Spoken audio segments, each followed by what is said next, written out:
Assalamualaikum warahmatullahi wabarakatuh. Semangat pagi anak-anak. Gimana nih kabarnya kalian pada pagi hari ini? Semoga kalian selalu diberi kesehatan sama Tuhan Yang Maha Esa. Jangan lupa makan makanan yang bergizi, istirahat yang cukup, tetap berolahraga meskipun di rumah saja. Karena olahraga itu juga penting untuk menjaga keseimbangan tubuh kita. Nah, sebelum kita memulai pelajaran pada pagi hari ini, alangkah baiknya untuk kita berdoa terlebih dahulu. Berdoa, saya persilahkan. Selesai? Ya, hari ini siapa yang nggak masuk? Gimana 10 RPL 1, Buga 1 dan Buga 2 masuk semua? Masuk semua, oke, bagus sekali. Nah, minggu lalu kita telah mempelajari lahirnya kolonialisme dan imperialisme Barat serta kolonialisme imperialisme Barat Eropa di Indonesia. Nah, terkait materi tersebut ada yang ingin ditanyakan atau ada yang belum paham atau ada yang ingin kita bahas di sini? Ada yang ingin kita diskusikan di sini sebelum Ibu melanjutkan ke materi yang berikutnya? Gimana, udah paham semua? Oke, udah paham semua ya. Sekarang kita lanjut ke sejarah lahirnya VOC. Setelah masuknya Portugis dan Spanyol ke Indonesia, hingga keberhasilan Belanda dalam ekspedisi kedua yang tiba di Ambon pada tahun 1599, kemudian Belanda berlayar ke Ternate dan Kepulauan Banda. Sesampainya di Ternate dan Kepulauan Banda, Belanda itu diterima dengan sangat baik oleh masyarakat Ternate dan Kepulauan Banda. Karena masyarakat Ternate dan Kepulauan Banda telah lama memendam rasa kecewa yang amat dalam kepada Portugis karena Portugislah yang telah memonopoli warga daerah tersebut. Akhirnya Belanda memanfaatkan dengan baik kondisi ini. Dia merebut hati warga Ternate dan Kepulauan Banda. Akhirnya tahun 1602 Belanda berhasil memaksa Portugis menyerahkan pertahanannya di Ambon. Jadi Portugis menyerah dan menyerahkan pertahanannya ke Belanda. Nah, pada tahun 1623 Kepulauan Banda dikuasai sepenuhnya oleh Belanda dan akhirnya Belanda lah yang telah memonopoli rempah-rempah di Kepulauan Maluku pada saat itu. Jadi Belanda sudah menguasai Kepulauan Maluku untuk dimonopoli ya. Jadi Portugis mereka kalah dan mereka menyerahkan pertahanannya ke Belanda. Nah, lanjut, ada yang ingin ditanyakan? Belum? Oke, kita lanjutkan ya. Nah, keberhasilan ekspedisi kedua membuka jalan bagi mengalir derasnya rempah-rempah ke Indonesia. Akan tetapi, rempah-rempah yang banyak menimbulkan dampak yang tidak diperkirakan. Karena tingkat penawaran melebihi dari tingkat permintaan. Kemudian harga rempah-rempah yang jatuh. Akibatnya para pedagang merugi.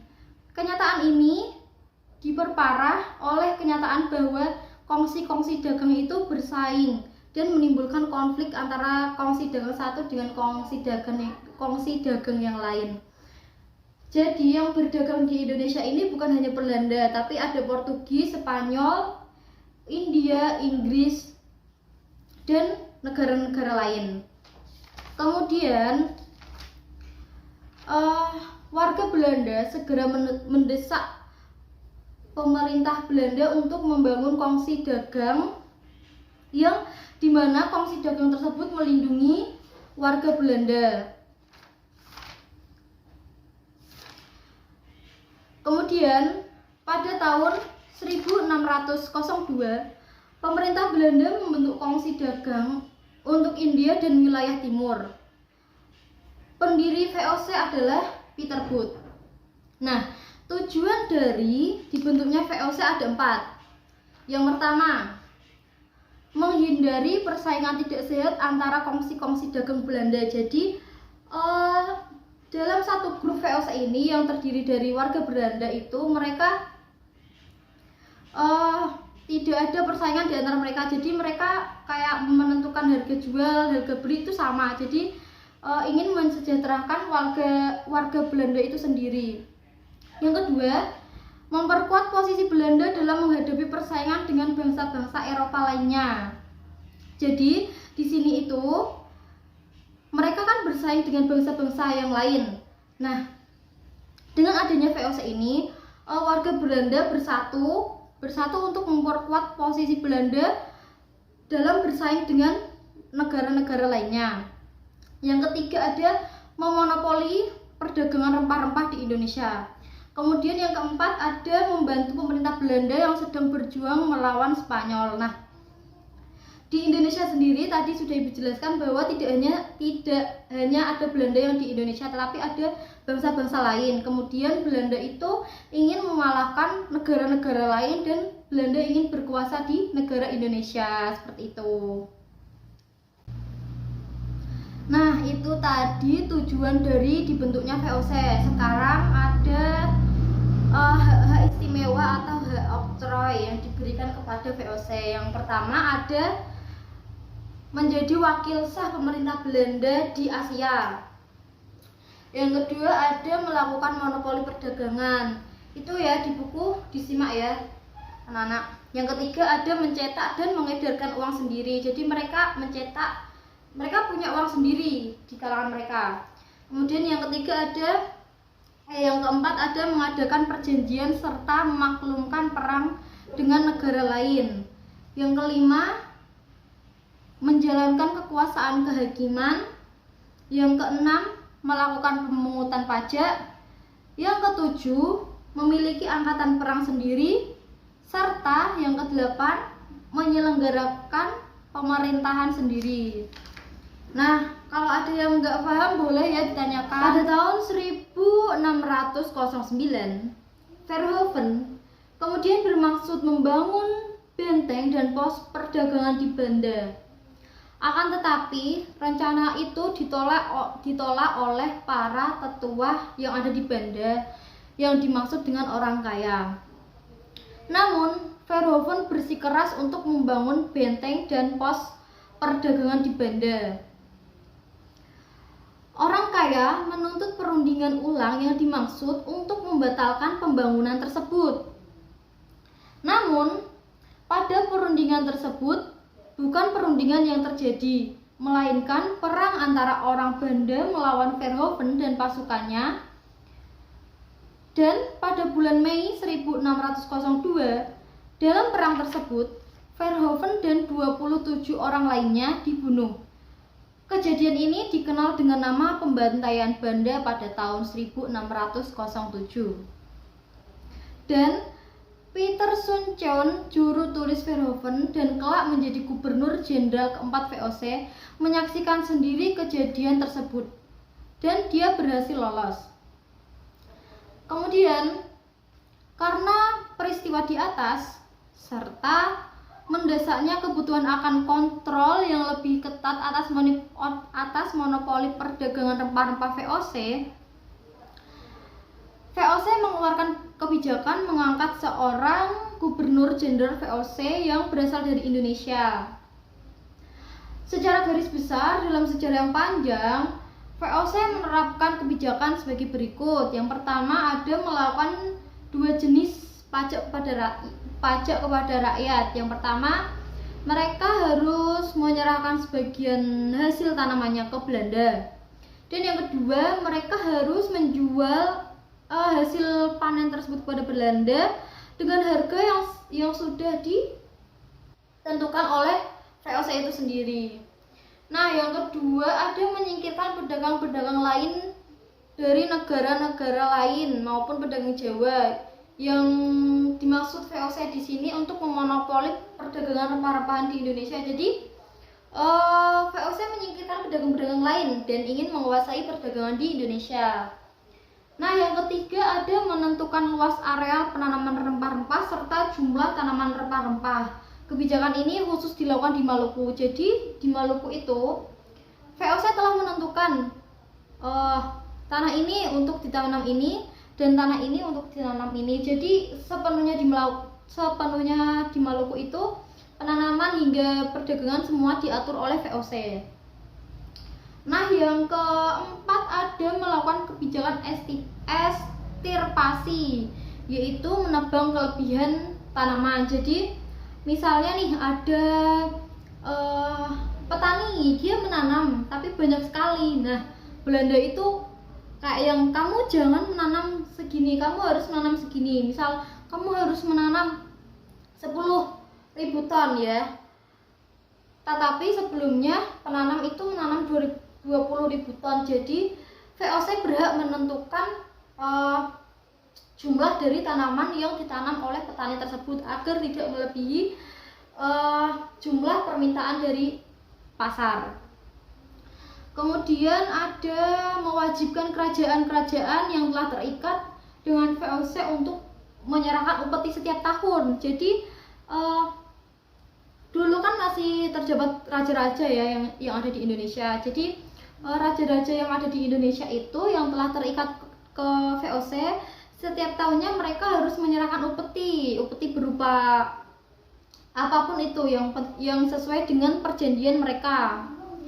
Nah, yang terakhir mewajibkan rakyat menanam tanaman tertentu yang dinamakan tanam paksa. Jadi kamu petani ini harus menanam kopi, kamu harus menanam cengkeh, kamu harus menanam pala. Mereka tidak boleh menanam apa yang mereka inginkan, tetapi mereka menanam sesuai dari permintaan VOC kayak gitu. Gimana nih anak-anak? Bingung ya? Sampai sini ada yang mau ditanyakan? Gimana? Bingung? Yuk tanya. Sebelum kita lanjutkan ya ke mana ya? Ke berakhirnya VOC di Indonesia. Oke, lanjutkan. Ya. Kemudian ada berakhirnya VOC di Indonesia. Faktor-faktor berakhirnya VOC di Indonesia nih ada berapa aja? Ada 1, 2, 3, 4, 5, 6, 7. Ada 7 faktor internal yang melatar belakangi berakhirnya VOC di Indonesia. Yang pertama ada korupsi. Nah, di dalam VOC ini sendiri terdapat banyak sekali korupsi yang menyebabkan VOC ini bangkrut dan berakhir. Yang kedua ada sebagian pegawai dan pejabat VOC ikut serta dalam kegiatan perdagangan rempah-rempah tapi untuk kepentingannya sendiri. Nah, jadi itu kayak gini, pejabat maupun pegawai diam-diam mereka menjual dagangan mereka tetapi tidak menyetorkan hasil perdagangan tersebut kepada VOC, tetapi untuk kepentingannya sendiri. Jadi mereka menjual misal nih 10 ton kopi dijual, tetapi hasilnya tidak diserahkan ke pihak VOC, tetapi untuk di sakunya sendiri kayak gitu. Jadi kan pemasukan VOC semakin berkurang kayak gitu. Kemudian ada perdagangan gelap yang merajalela, yang menerobos monopoli perdagangan VOC. Terus ada anggaran biaya untuk pegawai sangat besar. Dan makin meluasnya kekuasaan VOC. Hal ini tidak seimbang dengan penghasilan VOC yang semakin menurun. Nah, jadi para pegawai dan pejabat itu kan mereka menerima gaji yang sangat besar, tetapi gaji itu tidak diimbangi dengan pemasukan VOC. Karena pemasukan VOC yang terus menurun, nah VOC tidak bisa menggaji para karyawan dan pejabat tersebut. Kemudian ada biaya perang yang sangat mahal. Biaya perang, pembuatan kapal, pembuatan benteng yang biayanya itu tidak sedikit. Maka celengan dari VOC ini terus berkurang untuk biaya-biaya ini. Nah, kemudian adanya persaingan dari perserikatan dagang antara negara lain seperti negara Prancis, negara Inggris kayak gitu. Kemudian yang terakhir, pemasukan yang kecil dan utang yang terus menumpuk. Kenapa VOC bisa berutang? Karena VOC misalnya nih, VOC ingin membangun sebuah benteng, tetapi uang VOC ini tidak cukup untuk mereka membuat benteng, jadi mereka berhutang ke negara-negara lain seperti itu.